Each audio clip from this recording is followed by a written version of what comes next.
समस्या घेरारे बंधा ऋषिमाल स्नातक महाविद्यालय ब्राह्मणिका कंदमाल दीर्घ दिन धरी ब्लॉक प्रशासन एवं जिला प्रशासन को पाचेरी एवं पानीय जलर समस्या को नहीं अवगत करथिले मध्य वर्तमान पर्यंत समस्यार समाधान हो पारिनी।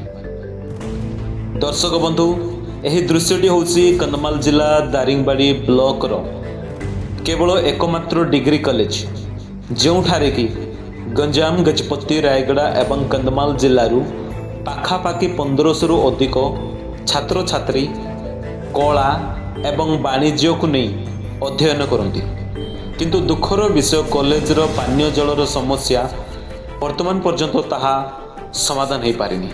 तेबे आसंतु सुनिबा ए नहीं कॉलेज तरफरु कौन तांकर प्रतिक्रिया रखिछंती।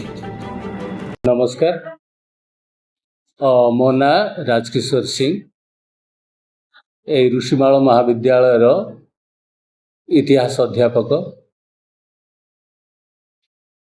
मु आज आम ऋषिमाल महाविद्यालय प्रतिष्ठा दीर्घ 1994 रु आरंभ हो एपर्यंत चली आसी।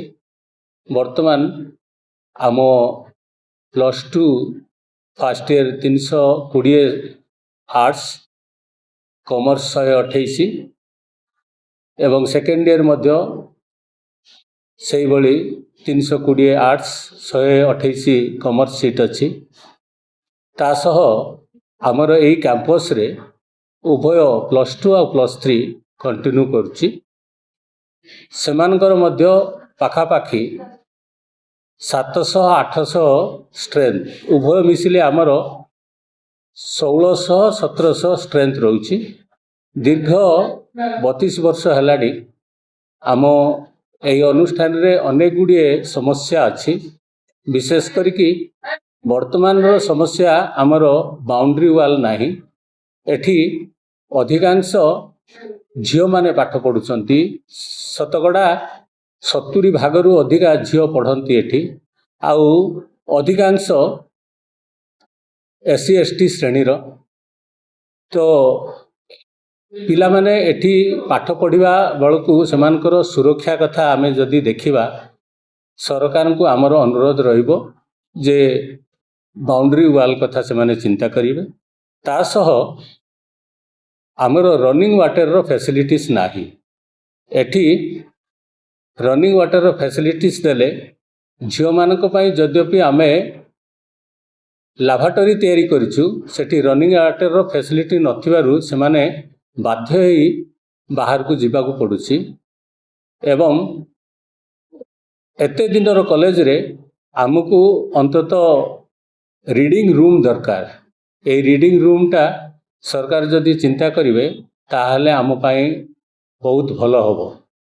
ता सहित आउ गोटे कथा कहबी मु जे एपर्यंत आम पाई गोटे हॉस्टेल सैंक्शन होइछि जहाँकि 200 सीटेड।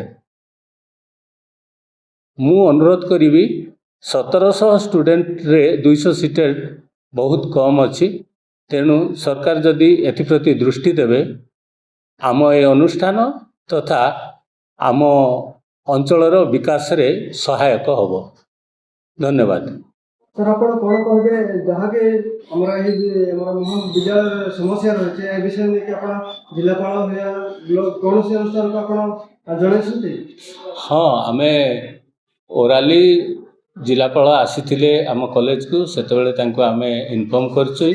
ता सहित आमे ब्लॉक जरिया रे लेखिकी मध्य देइछु आमर जहाँ सब असुविधा गुड़िक दूरीकरण पाए।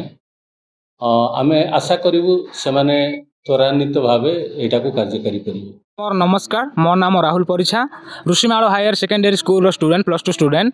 आमर प्रॉब्लम होउछि कि जे प्लस बॉयज मानक पाई पास बसिया पाई बण को जीवा पाई पड़ुछि। आउ जहाँ आमर ऋषिमाल कॉलेज रो चतुर्दिगरे परिवेश ठीक नाइ। आउ आमको पानी पिया पाई भी किछि ठीक नाइ, जहाँ कि जदि आपण जदि जगत आमको देले कि आमे आपण ठारे किछि चिरउपकृत होई पारिबो। नमस्कार, मो स्निग्धा सभा सुंदर ऋषिमाल कॉलेज रो स्टूडेंट +2 सेकेंड ईयर।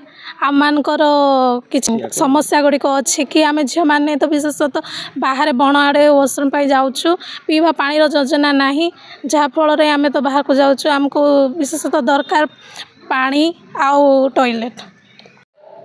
ନମସ୍କାର, ମୁଁ ଅକ୍ଷୟ କୁମାର ବେହେରଦଳୀ, ଅଧ୍ୟାପକ ଋଷିମାଳ ଡିଗ୍ରୀ ମହାବିଦ୍ୟାଳୟ ବ୍ରାହ୍ମଣିକା। ଆମର ଏଇଠି ଦୁଇଟି ମହାବିଦ୍ୟାଳୟ ଅଛି। ବ୍ଲକର ଏକମାତ୍ର ସ୍ନାତକ ମହାବିଦ୍ୟାଳୟ ଅଛି, ଯେଉଁଟା ଦୀର୍ଘ 20 ବର୍ଷ 25 ବର୍ଷ ଧରିକରି ଏ ଅନୁଷ୍ଠାନ ବ୍ରାହ୍ମଣିକା ଅଞ୍ଚଳର ତଥା ଗଞ୍ଜାମ ଗଜପତି କନ୍ଧମାଳର ଶହ ଶହ ପିଲାଙ୍କୁ ଉଚ୍ଚଶିକ୍ଷା ସହିତ ଗଣଶିକ୍ଷା ବିଭାଗ ଅଧୀନରେ ଏହି ଅନୁଷ୍ଠାନଟା ଚାଲୁଛି। ଏ ଅନୁଷ୍ଠାନର ସମସ୍ୟାକୁ ଆମ ଅଞ୍ଚଳ ତରଫରୁ ଜିଲ୍ଲାପାଳଙ୍କୁ କନ୍ଧମାଳଙ୍କୁ ଆମେ ବାରମ୍ବାର ଗ୍ରିଭାନ୍ସରେ ଜଣାଇଛୁ।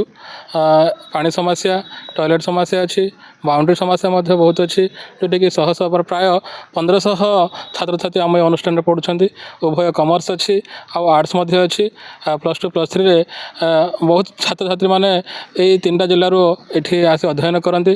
କିନ୍ତୁ ଏମାନଙ୍କର ଯେଉଁ ମୌଳିକ ସମସ୍ୟା ଅଛି, ସରକାରଙ୍କୁ ମୁଁ ଅନୁରୋଧ କରିବି, ଆମର ପ୍ରଶାସନିକ ବିଭାଗକୁ ଅନୁରୋଧ କରିବି, ଏହି ସମସ୍ୟାର ତୁରନ୍ତ ସମାଧାନ କରନ୍ତୁ। କାହିଁକି ବହୁତ ପିଲା ଏଇ ଯେଉଁ ଅନୁଷ୍ଠାନକୁ ହିଁ ନିର୍ଭର କରିକି ଚଳି ଆସୁଛନ୍ତି। ବହୁତ ବହୁତ ଧନ୍ୟବାଦ।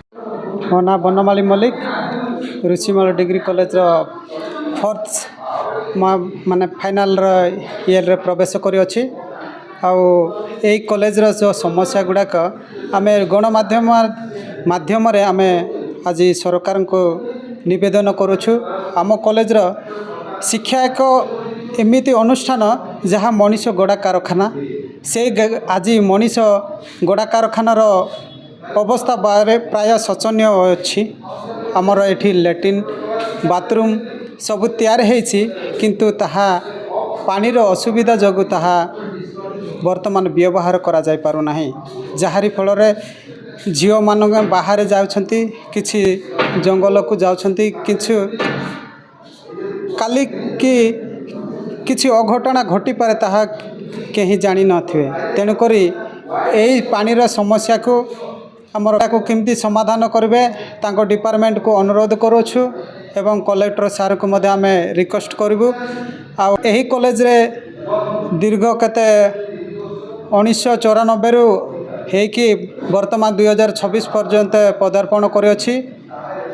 ସେହିପରି ଆମମାନଙ୍କର ପ୍ରତ୍ୟେକ ପିଲା କିପରି ମଣିଷର ଭବିଷ୍ୟତ ବା ଆମ ଛାତ୍ରଛାତ୍ରୀଙ୍କର ଭବିଷ୍ୟତ ମଙ୍ଗଳମୟ ହେବ, ତାହା ଦୃଷ୍ଟି ଦେଇକି ଆମମାନଙ୍କର ପାଣିର ବ୍ୟବସ୍ଥା କରିଦେଲେ ଆମେ ସରକାରଙ୍କ ଠାରୁ ଆମେ ଚିର ଉପକୃତ ରହିବୁ। ମୁଁ ଋଷିମାଳ କଲେଜର ଷ୍ଟୁଡେଣ୍ଟ। ମୁଁ +3 ପାଠ ପଢ଼ୁଛି।